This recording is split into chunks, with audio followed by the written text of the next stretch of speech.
Lissa Productions.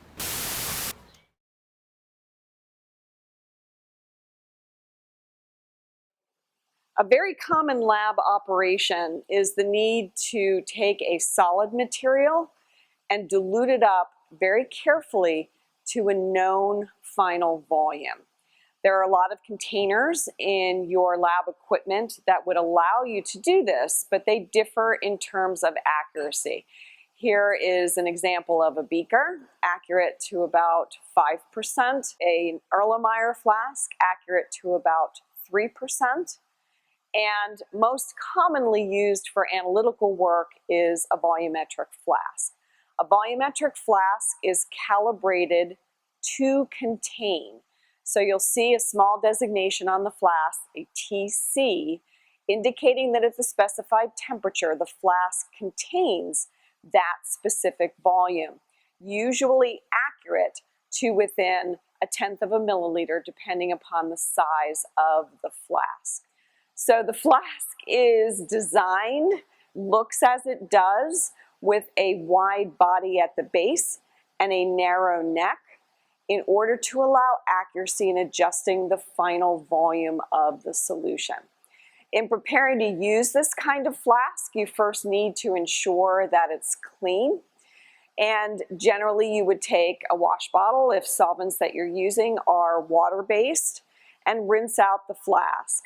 You want to be careful in draining the flask that there are not droplets of liquid that persist above the etched calibration marking at the top of the flask. So this is something to always check before you start. The problem with drops above that marking is that volume will be added to the accurate total of the flask and your volume will be higher than what you're aiming for. So once your flask is clean, generally you have to transfer your solid material to the flask to begin the process. So we have some solid material on a piece of weighing paper.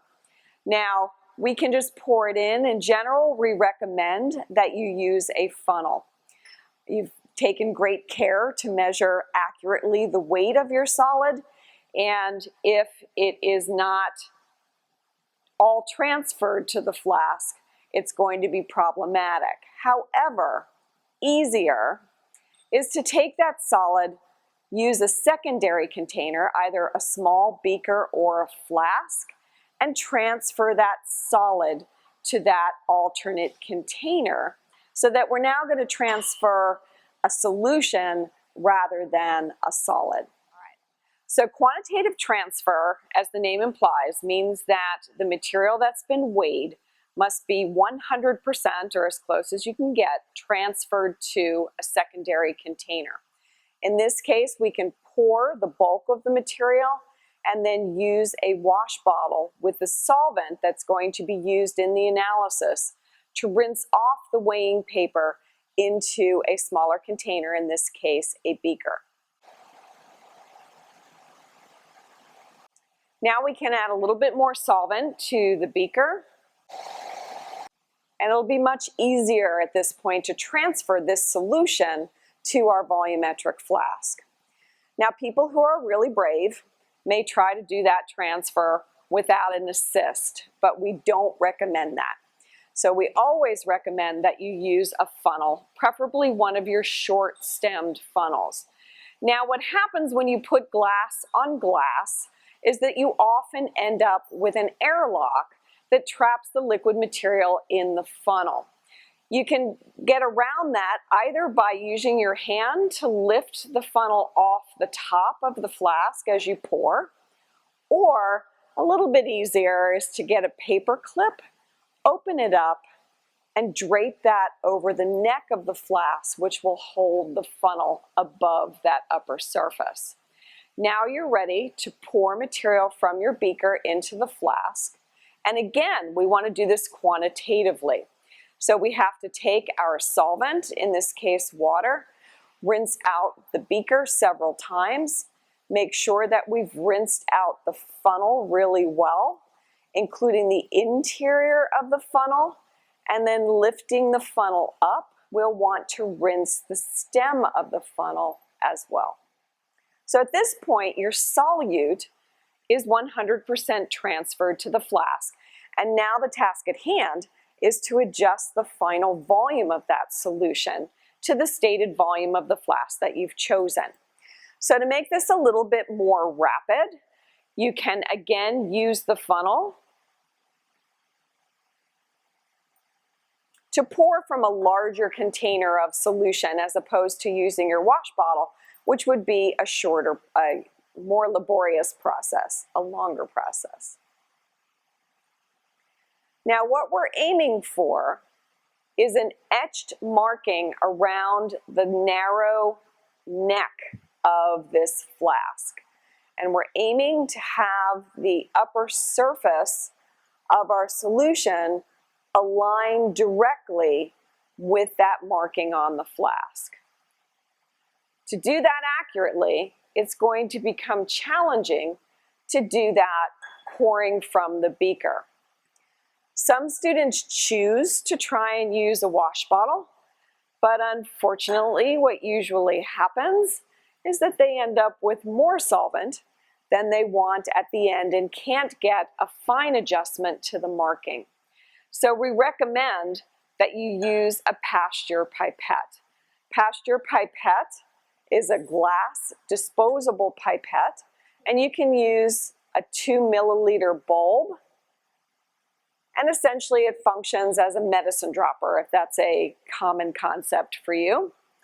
You're going to squeeze the bulb, draw some solvent up into the pipette, and you can get much finer control in adjusting the upper level of the liquid to the marking on the flask.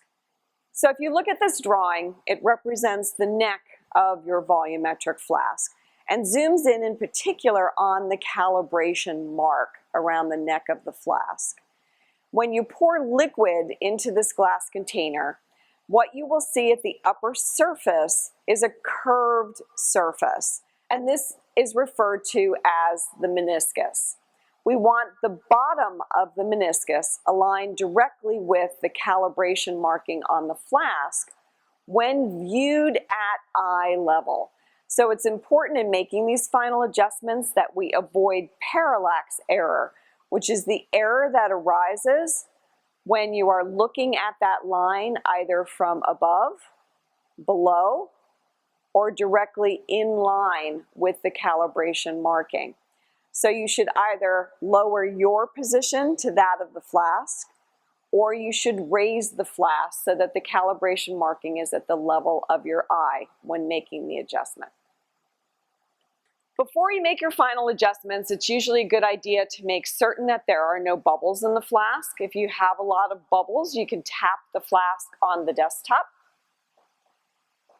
or you can gently tap it against the edge of the bench or your hand to dislodge those air bubbles that might be trapped in there. Then to make your accurate final adjustment, you're going to use your Pasteur pipette to add solvent drop by drop until you get the solvent level at the calibration marking. And remember, in making the final adjustments, to be looking at it levels to avoid parallax error. Okay, at this point, our solution is not homogeneous in that it's more concentrated towards the bottom of the flask and less towards the top. So we're going to need to mix it. There are a couple of ways to do that. If you have a stopper that fits securely in the neck of your flask, then you can use that to cap the flask while mixing. To ensure that you can get the stopper back out again at the end of the process, you need to use a little bit of stopcock grease. Obtain a tube of grease, put a very small amount, generally using your finger, on either side 180 degrees apart, and again use the minimal amount necessary, put it in the neck, twist it in order to coat the inner surface of the flask. At this point, for safety reasons, we're now going to mix the solution, so it's usually a good idea to put a paper towel in between the neck of the flask and your hand in case there's a small spill. What you're going to do is to hold your hand, either your hand or your finger, over the top of the stopper. So you have to invert the flask, shake several times, right the flask, and repeat that process several times to ensure that the solution in the flask is now homogeneous in concentration. And it's usually a good idea at the end of that process to check that there are no air bubbles and to check that the level of liquid is still at the calibration marking. If you do not have a stopper that fits in the neck of the flask, you can use a polymeric film called parafilm. You can get this at the storeroom. It comes on a paper backing, so you have to peel the polymeric film from the paper backing.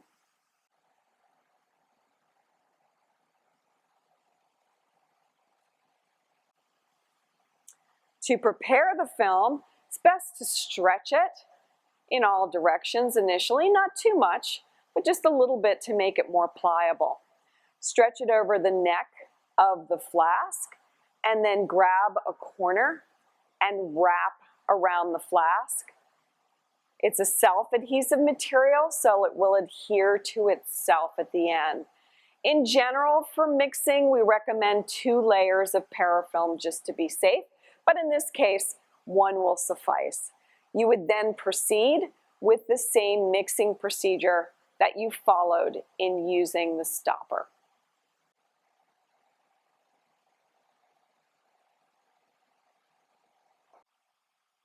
And you now have a solution in which you accurately know the weight of the solute that was transferred to the flask, and you know accurately the final volume of the solution that you've prepared.